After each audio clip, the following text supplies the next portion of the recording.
Inside a lavish, sunlit room, the territory lord asks Kettle if he's feeling alright, mentioning that he heard Kettle was nearly branded by a demon.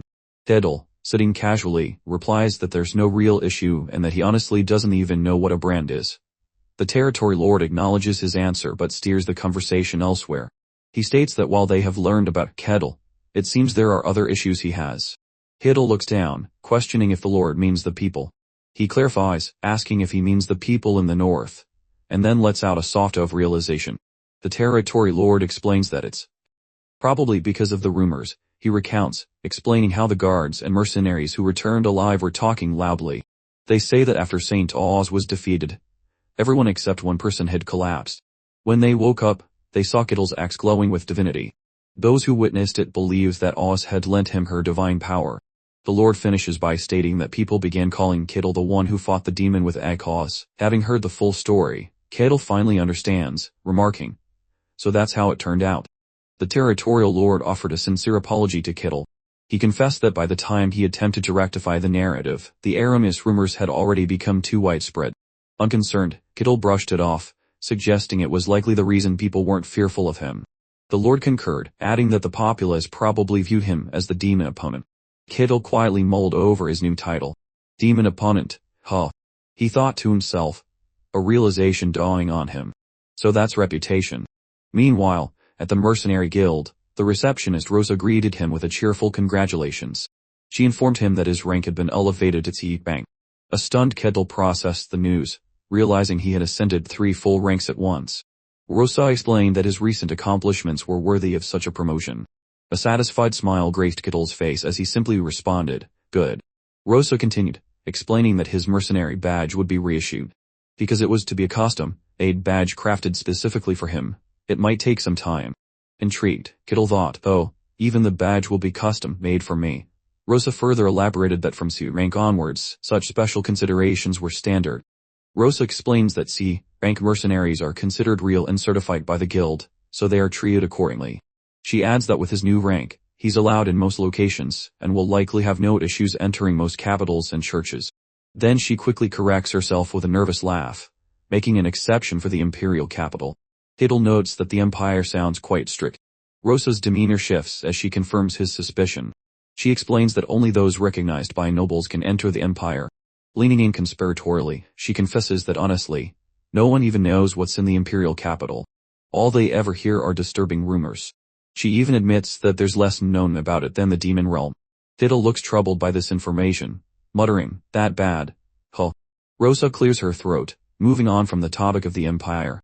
She brightly explains that now that Kettle is rank, he can take on almost all available requests. She adds that he can even enter rank dungeons, as long as he has a party. A wide, eager smile spreads across Kettle's face. "Is that so?" he asks, his mind already racing. He thinks to himself about the possibilities. In a rank dungeon, so I'll have access to many kinds of missions, too. Elsewhere, Alessandro Tyrannus, a knightly man with a mustache, takes a drink from his mug, looking completely shocked. Foam drips from his lip as he mutters, "I didn't expect something like that to happen." Kettle sits at a table with Alessandro, Kassenpark, and Hayes. Alessandro asks if everything was handled without issue. Kettle confirms that the demon was defeated, and the Inquisitor said it was fine, so he assumes it's settled.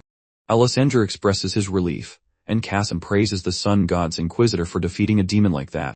This comment, however, sends Hayes into a silent rage, her face contorting in disbelief. She thinks to herself, no. She reveals internally that on that day, she didn't pass out. Because she was conscious, she witnessed just how powerful the Barbarian really was. The memory shows a shadowy Kettle standing over the defeated demon, Saint Sakwas, as Hayes realizes he completely overpowered a named demon. Her fury intensifies as she concludes that the Inquisitor, Iacquas, just came in and poked the food that was already prepared. Oblivious to her internal monologue, Cassin turns to Kettle and asks him what he plans to do now that he's a C-rank mercenary. Kettle calmly replies that nothing changes. He'll just keep doing the job he's assigned as a C-rank mercenary. Cassin seems impressed by this, thinking to himself how humble Kettle is, even after fighting a demon, finding it badass. Hayes, however, is internally panicking, screaming in her mind, "Don't be fooled. That thing's not human." Kettle then turns the question to the rest of the table, asking what they all plan to do now.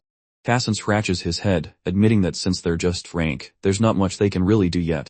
His expression turns serious, as he confesses that he was honestly planning to live day by day like a parasite until he died. But now, with a burst of newfound determination, Kassan declares that he wants to try living his best, just like Kill. Sir Tyrannus scoffs at this, drily remarking, only thinking that now, as expected of a bottom fear. As Kassan and Tyrannus glare at each other, Kittle calmly ignores them and turns to Hayes, asking for her plans. She snaps to attention, confirming what he's about to say. Kittle continues, remembering that those serving Colossia are currently on a break, and only the high-ranking ones are still active. This makes Hayes flinch, and she starts to panic, stammering. What? She insists that Saint Aqua must have been mistaken, and that she's just an ordinary priestess. Kittle watches her frantic denial with a neutral expression, simply replying, is that so? Well, if you say so, I'll take your word for it. Hayes lets out a strained laugh, her mind consumed by terror. He totally knows, doesn't he? She thinks. Is he waiting for me to confess? Or is he just messing with me? Sweat pours down her face as the sheer fear of the situation sinks in. Later that night at the Mercenary Guild, Rosa neatly stacks her paperwork. With a satisfied smile, she thinks to herself, yay, off work time. As she waits for the moment she can finally go home. Just as she's ready to leave, the sound of the door squeaking open catches her attention. Rosa's eyes go wide in disbelief, thinking, no way. A hooded man with a white beard stands before her, stating simply, I have a request.